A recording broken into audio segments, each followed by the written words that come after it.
Selena Cross's mother-in-law handed her the divorce papers and told her to sign them, right there in the middle of her own birthday dinner. The Magnolia Room glowed with golden candlelight. Flowers, wine, laughter, everything was perfect, until that moment. Miranda Hallberg, elegant and composed, smiled as if presenting a precious gift. She placed a pink envelope in front of Selena. "Happy birthday, my dear," she said, her voice warm but edged with steel. Beside her, Julian, Selena's husband, lifted his phone to record. The camera caught the exact second she opened the envelope. No card, no loving words, just divorce papers. Cold, deliberate, final. The room froze. Selena stared at the papers for a long, still moment. Then she smiled, quietly, sharply. A smile that silenced the entire table, because sometimes the very moment people expect you to break is the one where you finally rise. Stay with this story. It might be yours too. 3 days before the dinner, the house was quiet. Morning light spilled across the marble kitchen. Selena walked in, still half asleep, the smell of coffee in the air. At the table sat Miranda Hallberg, her reading glasses low on her nose, papers spread in perfect rows. She was writing notes in red ink, focused, sharp. When Selena's footsteps touched the floor, Miranda looked up, too quickly. In one swift motion, she gathered the papers and slid them into a pink envelope. "Oh, these? Just some company files," she said, calm and sweet. Her smile didn't reach her eyes. Selena nodded, trying to ignore the chill that passed between them. But something felt wrong. The envelope, pink, with silver butterflies, didn't look like business paperwork. "Pretty envelope," Selena said softly. Miranda's fingers paused. "It's for something special," she replied, and tucked it into her purse. Selena stood there for a moment, coffee forgotten, watching the woman's reflection in the kitchen window. For the first time, she felt a quiet alarm. Something was coming. She just couldn't see it yet. Selena Cross had learned to survive between two worlds. At 33, she managed the front desk at the Birchmont Hotel, where guests saw grace and her team saw strength. But inside the Hallberg mansion, she was only Julian's wife, the outsider. Miranda still introduced her to friends as the girl who used to work in hospitality, as if Selena's success was a rumor that didn't count. At every dinner, the talk circled around law firms, investments, and the Hallberg Foundation. When someone asked about Selena's work, Miranda stepped in. She's still finding her way, bless her heart. The laughter that followed was polite, but cold. Selena smiled through it, knowing silence was her only armor. Julian never corrected his mother. He'd just squeeze her hand under the table, an empty gesture that no longer meant comfort. Later, Selena sat by the window, city lights flickering against the glass. No matter what she achieved, she thought, she would never be enough for them. Dinner smelled of roasted salmon and quiet judgment. Miranda lifted her glass and smiled. "Selena, dear, have you ever thought of going back to school? A real degree could help you see the bigger picture." The words were light, almost kind, but they landed like a blade. Selena's fork froze halfway to her mouth. Julian kept his eyes on his plate, as he always did. "You're very bright," Miranda went on. "You just need polish." Selena forced a smile. "I'll think about it," she said softly. Her throat burned as she swallowed. Later, she'd remember the little things, the way Miranda's diamonds caught the light, the way Julian's silence filled the room thicker than smoke. In the Hallberg home, pain never shouted. It whispered, it smiled, and it stayed. That night, Selena washed dishes long after everyone left. Her reflection in the sink looked older somehow. She wondered when she had started measuring her worth in someone else's approval. 2 days before the party, Miranda's energy shifted. She hummed while arranging silver ribbons and pale flowers, her movements calm but deliberate. "This year's going to be special," she said, sealing the pink envelope with a firm press of her thumb. "A gift that will change everything." Selena smiled, though confusion flickered in her eyes. She thought Miranda was finally trying. Maybe the tension between them was easing. That evening, she called Julian. "Your mother's being Nice, she said, half laughing. Julian sounded distracted. She's planning something for you. Just wait. You'll love it. Selena hung up, strangely touched. For the first time in months, she felt hopeful. In Miranda's study upstairs, the light burned late into the night. She opened the envelope again, smoothing the divorce papers with perfect care. Her reflection in the window looked satisfied. "Happy birthday, my dear," she whispered to the empty room. Outside, the wind rose, soft but certain. Change was coming, and no one could stop it. The closer her birthday came, the stranger Julian became. He started taking phone calls in the hallway, lowering his voice. When Selena walked in, he would smile too quickly, pocketing his phone like a guilty secret. "Just something for your birthday," he said one night, kissing her forehead. "You'll love it." She wanted to believe him. The way he said it was warm, almost tender, but something inside her ached. Julian had always been transparent, terrible at surprises. Now, his laughter sounded rehearsed. Messages appeared on his screen late at night. Once, Selena caught a glimpse, only a single heart emoji before the screen went dark. "Work stuff?" she asked gently. Julian smiled. "You'll see soon." Selena turned away, pretending to tidy the counter, her pulse quickening. The kitchen felt colder than usual. In her chest, a quiet warning pulsed. Steady, certain. Whatever was waiting for her birthday wasn't love. It was something else. By the next morning, Selena couldn't hold it in. She called Marla, her old friend from the restaurant, the one person who still spoke to her like she was real. "Have you ever noticed," Selena began, voice trembling, "how people get extra kind right before they betray you?" Marla stayed silent for a moment. The sound of traffic buzzed faintly through the phone. Then came her voice, quiet but sharp. "Honey, be careful. When people start acting perfect, it means they've already decided something." Selena swallowed, staring out the window. The sky looked heavy, like rain waiting for permission. "I think he's hiding something," she whispered. Marla sighed. "Then don't let it break you when it shows." The call ended, but the silence that followed was louder than any warning. Selena stood alone in the kitchen, phone still in her hand, her reflection staring back from the darkened screen. For the first time, she realized fear could feel like waiting. The night before the celebration, Selena stood in front of the mirror.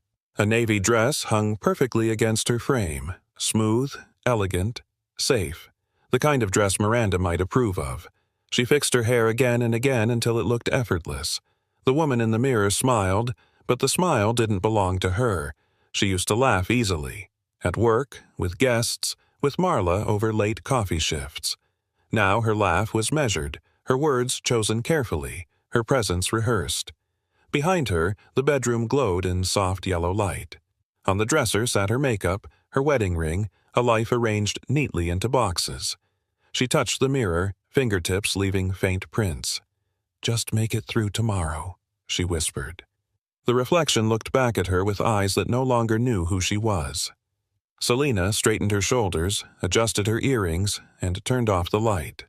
She wanted tomorrow to be perfect, because perfection was the only thing keeping her from falling apart. Julian came home late, smelling faintly of cologne and rain.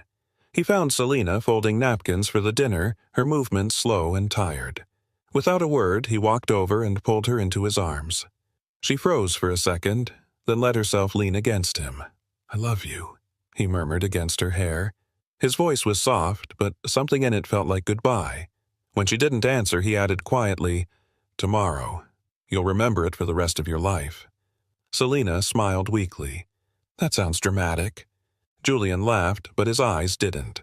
That night, after he fell asleep, Selena lay awake, staring at the ceiling. His words repeated over and over in her mind. "Tomorrow, you'll remember it for the rest of your life." Sleep never came. Only the sound of wind pressing against the window, like the world itself was holding its breath.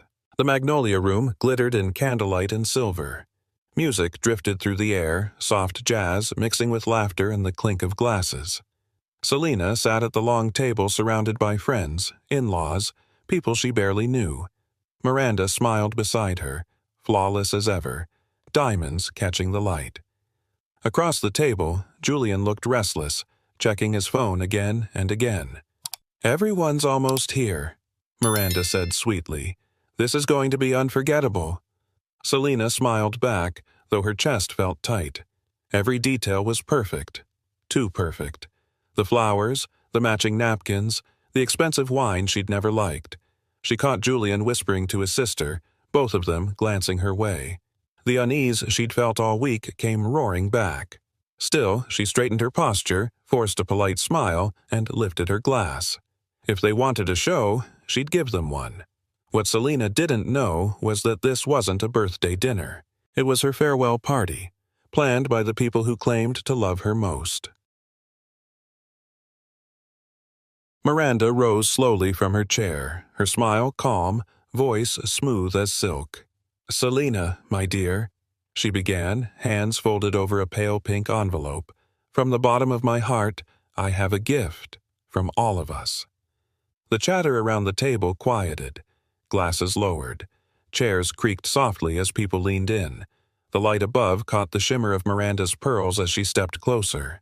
She placed the envelope in front of Selena, right beside her untouched glass of wine. Julian lifted his phone again. The red light blinked. Recording. Selena's reflection glowed faintly on the screen. Miranda gave a small nod, the kind that demanded applause, but no one moved. Instead, a thin silence stretched, sharp enough to cut through the air. Selena looked at the envelope. Pale pink. Silver butterflies. The same one she'd seen days ago on the kitchen table. Her heartbeat slowed. The air thickened. Miranda's voice softened. "Go ahead, sweetheart. Open it." Selena hesitated. Then she slid a finger under the flap. The paper tore.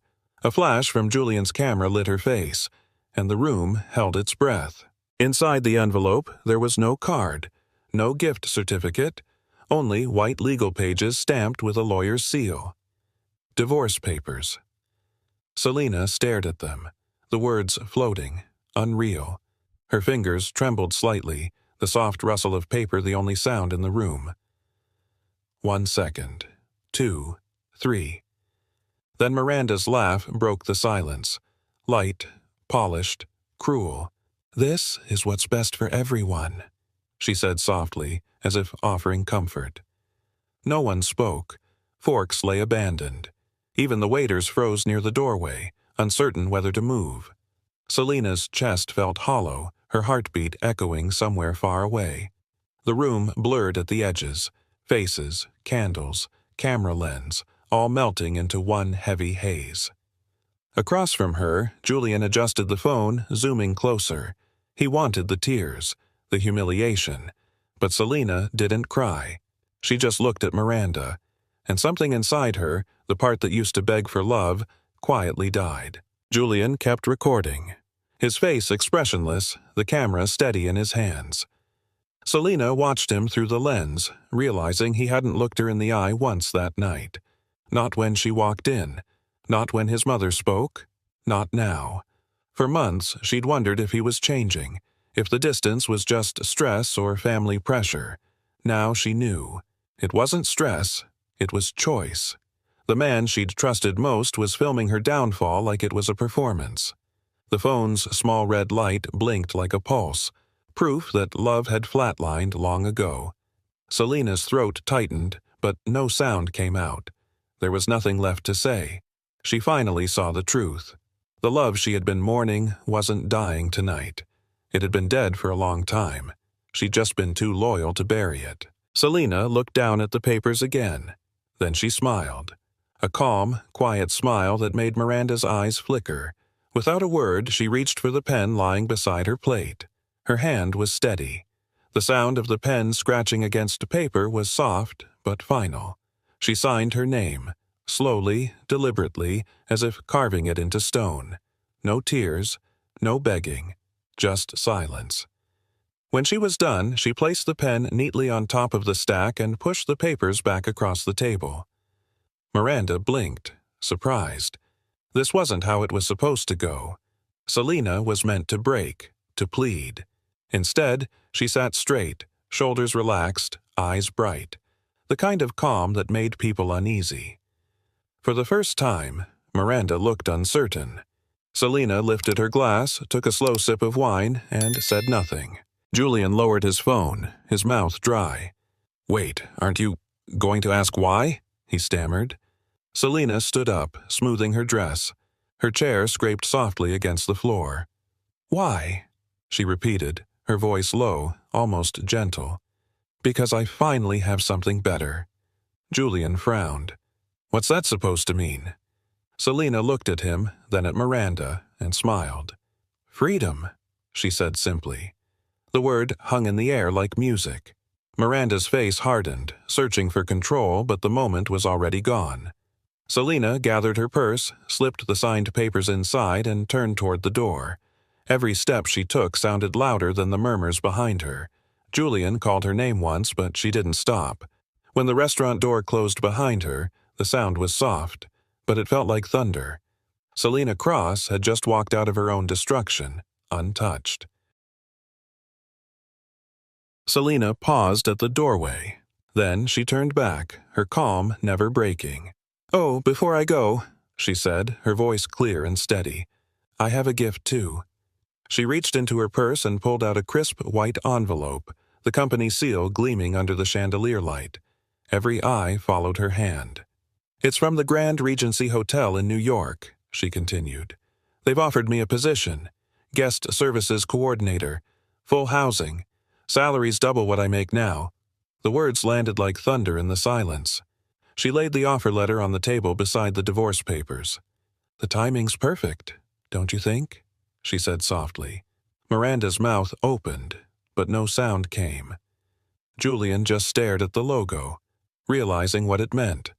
Selena smiled, a real smile this time. "Seems the world believes in me, even if this family never did." She adjusted her bag on her shoulder, the envelope gleaming like a medal. For the first time in years, she didn't feel small, she felt seen. "Happy birthday to me," she whispered, and the room couldn't breathe. For a moment, there was nothing. Just the low hum of background music and the faint clink of a spoon. Then someone clapped, one of the servers near the back. Another joined. Then another. Within seconds, the sound grew, soft applause rolling through the room like a tide. Guests turned toward Selena, smiling awkwardly, unsure what else to do. She stood still, her navy dress catching the light, calm in the center of chaos. Julian's phone slipped from his hand and hit the table with a dull thud. Miranda's face flushed red, the color climbing up her neck. The applause grew louder. The same people who'd once judged her now cheered like spectators at a victory they hadn't earned. Selena nodded to the staff she knew, the ones who had seen her struggle quietly for years. Their clapping was real. Miranda tried to rise, but her voice failed. Julian stared at his hands.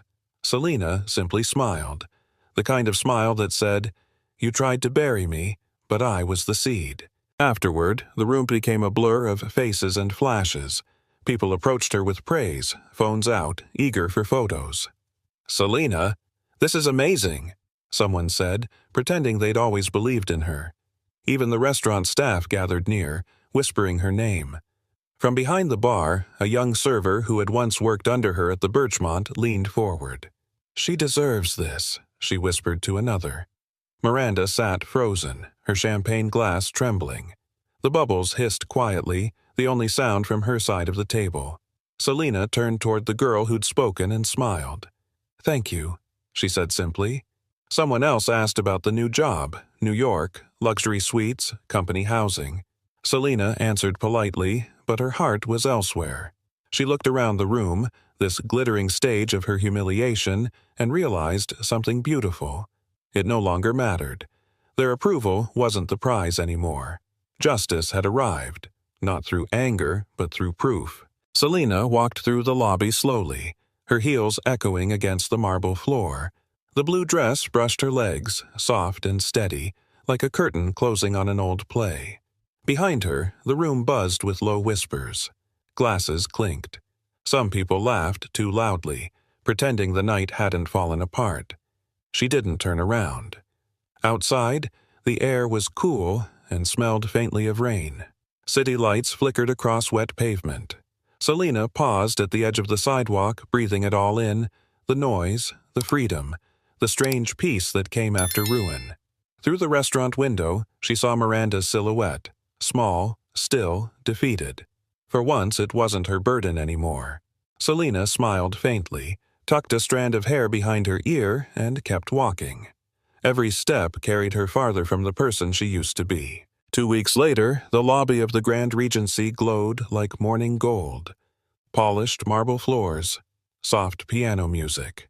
A new beginning. Selena stood at the front desk, name badge gleaming. Selena Cross, guest services coordinator. Her reflection shimmered in the brass mirror behind her, steady, confident, alive. "Good morning, Miss Cross," said a colleague passing by. Selena smiled. "Good morning." Every detail felt different now, the calm professionalism, the quiet respect, the rhythm of work that came from being trusted. In the reflection, she saw the same woman who had once been humiliated in front of a crowd. But this version of her was unbreakable. She smoothed her uniform and turned toward the tall glass doors. Outside, New York sparkled. Loud, impatient, and full of promise. Freedom didn't look like escape. It looked exactly like this. A month later, the Grand Regency prepared for an important corporate meeting. Selena stood near the lobby desk reviewing details on her tablet. Her title now read, Senior Guest Services Manager. The elevator doors opened, and a familiar voice echoed through the marble hall. "Good afternoon.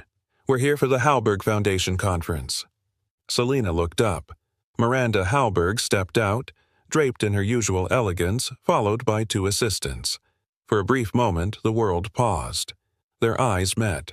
Miranda blinked, recognition dawning too slowly. "Welcome to the Grand Regency," Selena said, calm and professional. "I'll be overseeing your event personally." The words were polite, but they carried the weight of poetic justice. Miranda tried to speak, but no sound came. Her throat tightened, her face pale beneath the flawless makeup. Selena smiled, softly, respectfully, as if greeting any other guest. "Please, right this way." Miranda followed, heels clicking nervously across the marble floor. Every sound of her steps echoed back like memory. For the first time, Miranda Halberg understood what true class looked like. And it wasn't hers. Weeks passed. One evening after closing, Selena opened her laptop to find an unread message. From Julian Halberg. Subject, "I'm sorry." She hesitated before clicking. The email was long, apologies, nostalgia, memories rewritten in soft tones. He said he missed her, that his mother had been wrong, that he was proud of what she'd become. Selena read every word once, slowly. Then she scrolled to the end, resting her hand on the trackpad. For a moment, she almost replied. Almost. Instead, she clicked delete. The screen went blank, a quiet reflection of her peace. She leaned back in her chair, whispering to herself, "Sometimes, the best thing you can say is nothing at all." Outside her window, the city hummed with life. And for the first time, that silence felt like freedom, not loss. The Grand Regency ballroom was filled with applause. Selena stood near the podium, trying to steady her breath. "Congratulations to our new Assistant Operations Manager, Selena Cross." Her colleagues clapped, cheering loudly. Cameras flashed. Selena smiled, not out of pride, but out of quiet disbelief. 2 years ago, she'd been dismissed as a waitress with ambition. Now, she stood in one of the most prestigious hotels in New York, recognized, respected, and finally free from doubt. Her supervisor handed her a bouquet. "You've earned every bit of this," he said. Selena nodded, eyes bright. This wasn't luck. It was the reward for every humiliation she'd endured without breaking. As she looked out at the room, the applause grew louder. She didn't need anyone's permission to feel proud anymore. She'd built this life, on her own name, her own worth, her own strength. At an industry conference in Chicago, Selena was reviewing schedules when she heard her name behind her. "Selena?" She turned. Julian stood there, older, tired, holding a glass of water like a man unsure what to do with his hands. "You look different," he said. Selena smiled gently. "No, I'm the same. I just stopped letting people tell me who I am."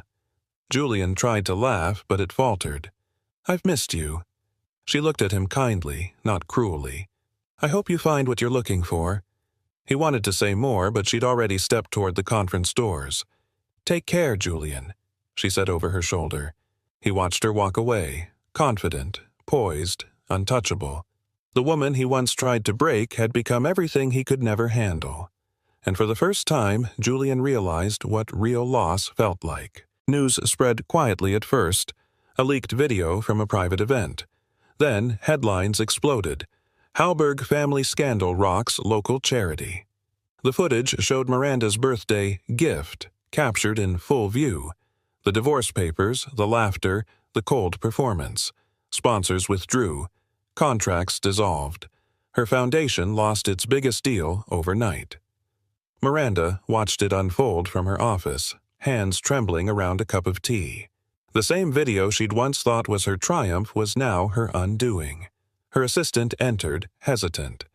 "Should I prepare a statement, Mrs. Halberg?" Miranda didn't answer. She was staring at her reflection in the darkened screen, an elegant woman stripped of power, respect, and illusion. She whispered to herself, "How did it all turn back on me?" No one replied. Outside, life continued, indifferent. And somewhere across the city, Selena Cross was greeting guests with grace, the kind of grace Miranda had never truly understood. Months later, Selena stood on a stage, facing an audience of women. The ballroom lights felt softer than before, warm, welcoming, alive. She had been invited to speak about resilience, about what it meant to lose everything and still rise. Her voice was calm, steady. "Sometimes," she said, "the cruelest thing that ever happens to you becomes the most beautiful gift." The room went silent. Dozens of faces watched her, some smiling, some holding back tears. She spoke about the night in the Magnolia Room, the moment that could have broken her but didn't. About starting again, not from revenge, but from peace. When she finished, no one moved for a heartbeat. Then applause filled the room, slow at first, then thunderous. People stood, clapping through tears. Selena smiled, not for pride but for gratitude. She had walked through humiliation, heartbreak, and loss, and come out whole. For the first time, she knew her pain had purpose. A week later, Selena visited Savannah again, the city she once called home. The ocean stretched wide under the moon, calm and endless. She walked barefoot along the sand, the hem of her dress brushing the waves. The air smelled of salt and memory. Each step left a soft print that the tide soon erased. And that felt right. She paused, looking out over the water, the moonlight mirrored in her eyes. No cameras, no audience, no applause, just the quiet pulse of freedom. She breathed deeply, her heart lighter than it had ever been. This was what healing looked like. Not dramatic, not loud, just stillness after the storm. The wind lifted her hair, carrying away everything that once held her down. For the first time in years, Selena Cross belonged entirely to herself. One night her phone rang. The name on the screen made her pause. Miranda Halberg. Selena hesitated, then answered. The voice on the other end was fragile. "Selena, I was wrong." Silence lingered between them. Selena could hear Miranda's shaky breath. "I'm not angry anymore," Selena said softly. "You taught me something important. No one should ever be forced to sign anything unless it's their own freedom." For a moment, neither woman spoke. Then Miranda whispered, "I hope you're happy." Selena smiled faintly. "Am." The call ended. She set the phone down gently, her reflection glowing in the window. The past no longer had power. It was simply part of the story she had survived. Later that night, Selena opened her closet. Hanging there, wrapped in plastic, was the navy dress she had worn on her birthday. She unzipped the cover and ran her hand over the fabric. It still shimmered faintly under the light. Once, that dress had carried humiliation. Now, it carried history. She smiled to herself, remembering how she had walked out of that restaurant with her head high. In the mirror, her reflection met her gaze, strong, graceful, at peace. The same woman, but no longer the same soul. She hung the dress back carefully, a quiet symbol of who she had been and who she had become. The past, she realized, wasn't something to erase. It was something to outgrow. Sometimes, the cruelest gift life gives you turns out to be the one that saves you. Selena knew that now. What had once been humiliation had become her beginning. She had lost a marriage, a family name, and the illusion of belonging, only to find herself. Every wound had shaped her into someone stronger, quieter, and infinitely freer. She thought of the night in the Magnolia Room, the envelope on the table, the laughter that once cut through her heart. Now, the memory no longer burned. It simply existed, proof that she had survived. If there was a truth she carried forward, it was this: no woman should ever let the world decide her worth. No signature, no rejection, no silence could take away her right to start again. Selena smiled at the thought. Every ending, she realized, is just another name for beginning. And for anyone still standing where she once stood, unsure, afraid, waiting for permission, she wanted them to know, freedom is not given, it is claimed. Because sometimes the cruelest gift life can hand you is an invitation to begin again.